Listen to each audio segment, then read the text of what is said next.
بسم اللہ الرحمن الرحیم۔ حضرت ابراہیم علیہ السلام نے اپنی قوم کو بار بار کفر و شرک سے منع فرمایا، بت پرستی سے روکا اور حق کو ظاہر کیا، مگر لوگوں نے حق کو قبول نہیں کیا۔ اس قوم کا یہ ایک دستور تھا کہ سالانہ میلہ لگتا تھا، سب جنگل میں جمع ہوتے، دن بھر کھیل کود میں رہتے اور شام کو لوٹتے تو بتوں میں لگ جاتے۔ قرآن شریف سورہ انبیاء میں حضرت ابراہیم علیہ السلام فرماتے ہیں، مجھے خدا کی قسم ہے کہ میں ضرور تمہارے بتوں کے ساتھ برا سلوک کروں گا۔ تمہارے چلے جانے کے بعد پھر اس کے بعد آپ بت خانے میں گئے، وہاں چھوٹے چھوٹے بہت سے بت تھے، آپ نے کلہاڑی سے مار کر بتوں کو توڑ ڈالا اور سب سے بڑے بت کو چھوڑ دیا اور کلہاڑی اس کے کندھے پر رکھ کر بت خانے سے باہر آ گئے۔ قوم کے لوگ جب میلے سے واپس لوٹے اور بت خانے میں گئے تو دیکھ کر حیران ہو گئے اور شور مچانے لگے، ہمارے خداؤں کے ساتھ کس نے یہ سلوک کیا ہے؟ بے شک وہ ظالم ہے۔ تو کچھ لوگوں نے کہا کہ ہم نے ایک جوان کو جس کا نام ابراہیم ہے ان کی زبان سے ان بتوں کو برا کہتے ہوئے سنا ہے۔ قوم نے کہا، اس جوان کو لوگوں کے سامنے لاؤ، شاید لوگ گواہی دیں گے کہ انہوں نے بتوں کو توڑا ہے۔ چنانچہ حضرت ابراہیم علیہ السلام بلائے گئے تو قوم کے لوگوں نے پوچھا، اے ابراہیم، کیا تم نے ہمارے خداؤں کے ساتھ یہ سلوک کیا ہے؟ تو حضرت ابراہیم علیہ السلام نے فرمایا کہ تمہارے اس بڑے بت نے کیا ہوگا، کیونکہ کلہاڑی ان کے کندھے پر ہے۔ آخر تم لوگ اپنے ان ٹوٹے پھوٹے خداؤں ہی سے کیوں نہیں پوچھتے کہ کس نے تمہیں توڑا ہے؟ اور اگر یہ بت بول سکتے ہوں تو انہی سے پوچھ لو، وہ خود بتا دیں گے کہ کس نے انہیں توڑا ہے۔ قوم نے سر جھکا کر کہا، اے ابراہیم، ہم ان خداؤں سے کیا اور کیسے پوچھیں؟ آپ تو جانتے ہی ہیں کہ یہ بت بول نہیں سکتے۔ یہ سن کر حضرت ابراہیم علیہ السلام فرماتے ہیں سورہ انبیاء، تو کیا تم لوگ اللہ کے سوا ایسے کو پوچھتے ہو جو نہ تمہیں نفع دے اور نہ نقصان پہنچائے؟ تف ہے تم پر اور ان بتوں پر جن کو اللہ کے سوا تم لوگ پوچھتے ہو۔ کیا تم لوگ اتنی بات بھی نہیں سمجھتے؟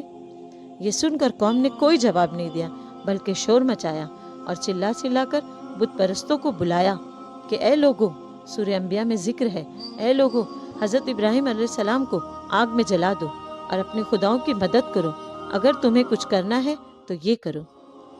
چنانچہ اتنا لمبا چوڑا آگ کا الاؤ جلایا کہ اس آگ کے شعلے اتنے بلند ہو رہے تھے کہ اس کے اوپر سے کوئی پرندہ بھی اڑ کر نہیں جا سکتا تھا۔ پھر آپ کو ننگے بدن کر کے اس آگ میں اتار دیا گیا اور اپنے اس خیال میں تھے کہ حضرت ابراہیم علیہ السلام جل کر راکھ ہو گئے ہیں، مگر اللہ کا حکم ہوا۔ سورہ قرآن شریف میں ذکر ہے، ہم نے فرما دیا، اے آگ تو ٹھنڈی اور سلامتی بن جا ابراہیم پر۔ اللہ تعالیٰ فرماتا ہے سورہ انبیاء میں، اور انہوں نے ابراہیم کو برا چاہا تو ہم نے انہیں سب سے زیادہ گھاٹا اٹھانے والا ناکام بنا دیا، یعنی بت پرستوں کو، اور آگ بجھ گئی اور حضرت ابراہیم علیہ السلام زندہ اور سلامت رہ کر باہر نکل آئے اور ظالم افسوس کر کے رہ گئے۔ اللہم صلی علی محمد و آل محمد۔ حضرت ابراہیم علیہ السلام کا اللہ پر بھروسہ۔ اللہ تعالیٰ نے فرمایا کہ حضرت ابراہیم علیہ السلام میرے خلیل دوست ہیں اور میں ان کا معبود ہوں، تو اگر ابراہیم علیہ السلام تم سبوں سے فریاد کر کے مدد طلب کرے تو میری اجازت ہے کہ سب ان کی مدد کرو، اور اگر وہ میرے سوا کسی اور سے کوئی مدد طلب نہ کرے تو تم سب سن لو کہ میں ان کا دوست ہوں اور حامی و مددگار ہوں، لہٰذا تم سب ان کا معاملہ میرے اوپر چھوڑ دو۔ اس کے بعد آپ کے پاس پانی کا فرشتہ آیا اور کہا، اگر آپ فرما دیں تو پانی برسا کر اس آگ کو بجھا دوں۔ پھر ہوا کا فرشتہ حاضر ہوا اور اس نے کہا، اگر آپ حکم دیں تو زبردست آندھی چلا کر اس آگ کو اڑا دوں۔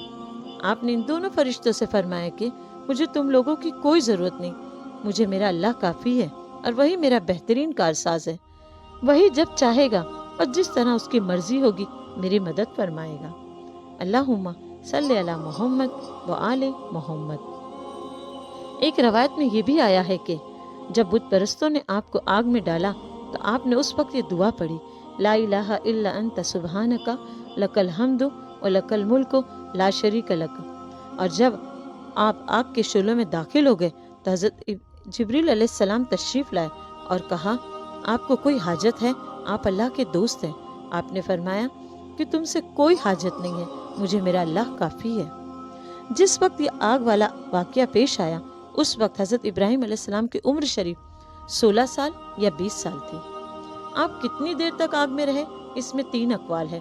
بعض مفسرین کا قول ہے کہ 7 دنوں تک آپ آگ کے شعلوں میں رہے، بعض تحریر کرتے ہیں کہ 40 دن تک، اور بعض کہتے ہیں کہ 50 دن تک۔ اللہم صلی علی محمد و آل محمد۔ مولا کائنات فرماتے ہیں مجھے اس شخص پر تعجب ہے جو خدا کی رحمت سے نا امید ہو رہا ہے، حالانکہ استغفار کا وسیلہ اس کے ساتھ ہے۔